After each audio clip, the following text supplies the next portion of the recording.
leading the nation. But I'm proud mostly that we achieved this economic growth, this job growth, without cuts to services. It's a core labor value that you can have economic growth and a fair go, and not one at the expense of the other. And this is a real difference between Mr. O'Farrell and me. Mr. O'Farrell has said that if he were Premier, disability and community services would need to understand if the economy is constricted, so too would be their budgets. I take a very different view. When the economy is constricted, families and those who are most in need come under the greatest pressure. This is precisely when government should be standing behind them. Secondly, I delivered for New South Wales in services that families rely on every day: schools, hospitals, and health reform. Now, education is the great leveller of opportunity, regardless of background. And children in New South Wales public schools have some of the best literacy and numeracy results in the country and amongst the best in the world. Our hospitals in New South Wales have the best performing emergency departments in the country. Now, having a great system doesn't mean much when it's your child that has a fever or a broken arm and is waiting to see the doctor. And that's why I fought so hard at COAG, and the position I took to get more hospital beds and more money for our hospital system is the one that prevailed nationally. And as a result, families in New South Wales and every other state in Australia will be able to get the care they need when they need it. Now, New South Wales has led the nation in the implementation of the COAG health reform. Already, 369 beds are opened in our hospitals. Our local health networks are established. Our people are in place. New equipment is operating in our hospitals.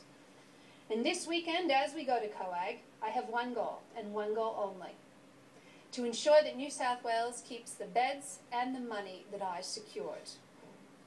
When I went to Canberra last April, the first offer on the table was $400 million for New South Wales.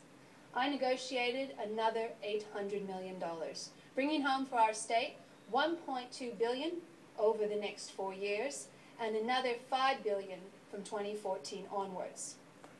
Those beds, that money, that growth money, that going forward stays in New South Wales. And how much do they get for the cigarette tax on cigarette smokers every week or every day? 3 to 4 million smokers, each paying between $15 to $20 tax a day on cigarettes. You add that up, you're looking at between $100 to $200 million every week. Every week.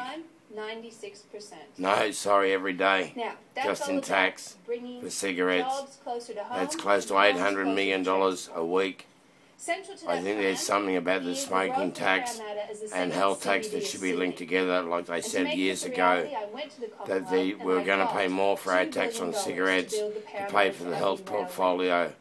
I believe the health portfolio, if they took all the tax on cigarettes, then smokers would not be the Antichrist, but people would have ashtrays for us so we could smoke, as long as we pay for the health. And I think if you looked into the figures of 3 million, 2 million smokers in Australia, smoking between a $20 to a $30 packet of cigarettes a day, sometimes people smoke 2 or 3 packets a day, they're paying between $10 to $15 to $20 to $30 tax a day. 3 million times, you know, that's $30 million right there. It just all adds up. You know, if you add up, that's $270 million a week. It's a strategy of avoidance, and 52 weeks of the year. That would pay for health. He is forced to give details of his plans and promises. Oh, by the way, Richard Churchill, One Nation Party.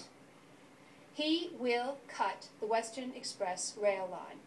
He will cut the Parramatta to Epping rail link. These aren't my threats, these are his promises. He's the only person who thinks that Sydney needs less heavy rail and not more. He will be the first Premier in the history of the nation to come here to Canberra and give $2 billion back to the Commonwealth. I know from experience how hard it is to get money out of Canberra, and once you've got it, you don't hand it back. No wonder he doesn't want to talk about his policies. He has nothing positive to say. This is a real contrast with my plan to ease the cost of living pressures that families are facing.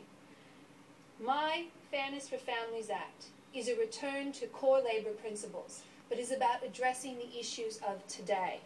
And this is what I mean by change in government. My Fairness for Families Act will cap a long list of government fees and charges to the rate of inflation. It will cap increases in public transport fares to the cost of the Consumer Price Index. It will protect Sydney Water, Hunter Water, and the desalination plant as public assets by law. And it will increase our energy rebate to $250 a year for all households earning up to $150,000. This will save families $1,000 over the life of the plan. Now, I've challenged They cut smoking down to a 10% GST when I spoke to Rothmans Australia years ago. They were looking at a lot of money that was only 10% going into hospitals. The rest was going into gross profit, gross revenue. If all the tobacco, cigarette advertising and taxes went into paying for the health, then we would have a very positive health system, and she would be even an extremely happy lady with $2 or $3 billion going into health portfolio. In her state alone, there must be at least 1 million smokers, times $15, $20 a day tax, and we still get a reasonable price for our cigarettes for under $20 a packet of 50. Thank you. How long is a piece of string? Or when he was caught out in Lithgow telling workers that